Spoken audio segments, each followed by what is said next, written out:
राधे राधे। आज है मेरा 75 डेज हार्ड चैलेंज का डे 62। और सुबह ब्रह्म मुहूर्त में उठने के बाद सुबह की सारी जरूरी प्रक्रियाएं करने के बाद हम गए एक 3 किलोमीटर की वॉक के लिए। और वॉक पर से लौटकर अपने अखाड़े में आकर हमने चढ़ा रस्सा, और रस्सा चढ़ने के बाद फिर हम पहुंच गए अपने अखाड़े वाली छत पर। और फिर वहां स्टार्ट हुआ मेरा डेली रूटीन वर्कआउट मॉर्निंग का। उसके लिए सबसे पहले जंपिंग जिगजैग और फैट लॉस एक्सरसाइज की। उसके 3 सेट लगाए।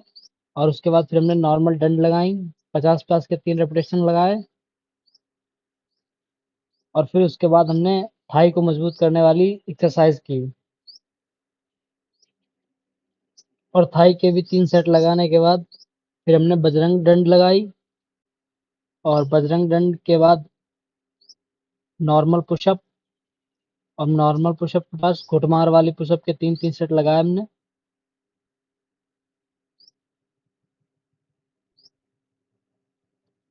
और इसी तरह हमने मॉर्निंग का वर्कआउट कर दिया खत्म।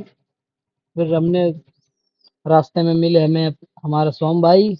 और उसके बाद फिर हमने नहा धो के सूर्य भगवान को जल चढ़ाया। और उसके बाद फिर हमने हनुमान चालीसा पढ़ी। और फिर हमने खाना पीना खाया। और फिर हम अपना पानी वाला टास्क भी धीरे धीरे कंप्लीट करते रहे।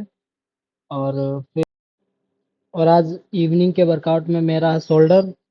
और उसके लिए सबसे पहले मैं बारबल कर्व से फ्रंट एक्सरसाइज और बैक शोल्डर को ट्रेन करूंगा। और उसके बाद फिर बेसिक से लेकर एडवांस लेवल तक शोल्डर में की जाने वाली सारी एक्सरसाइज करूंगा।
और फिर इवनिंग का वर्कआउट खत्म करने के बाद ये रही मेरी आज की सेल्फी और यही रहा मेरा पंप। और फिर हमने खा पी कर हमने पीनट बटर डाल के दूध पिया और उसके बाद फिर हम पढ़ने बैठ गए गीता। और आज हमने गीता में पढ़ा, अर्जुन ने श्री कृष्ण भगवान से कहा, अब मेरा मोह दूर हो गया है। आपके अनुग्रह से मुझे मेरी स्मरण शक्ति वापस मिल गई। अब मैं संशय रहित तथा दृढ़ हूँ और आपके निर्देशानुसार कर्म करने के लिए तैयार हूँ। और इसी तरह मेरे आज के सारे टास्क हुए पूरे। बोलो राधे राधे।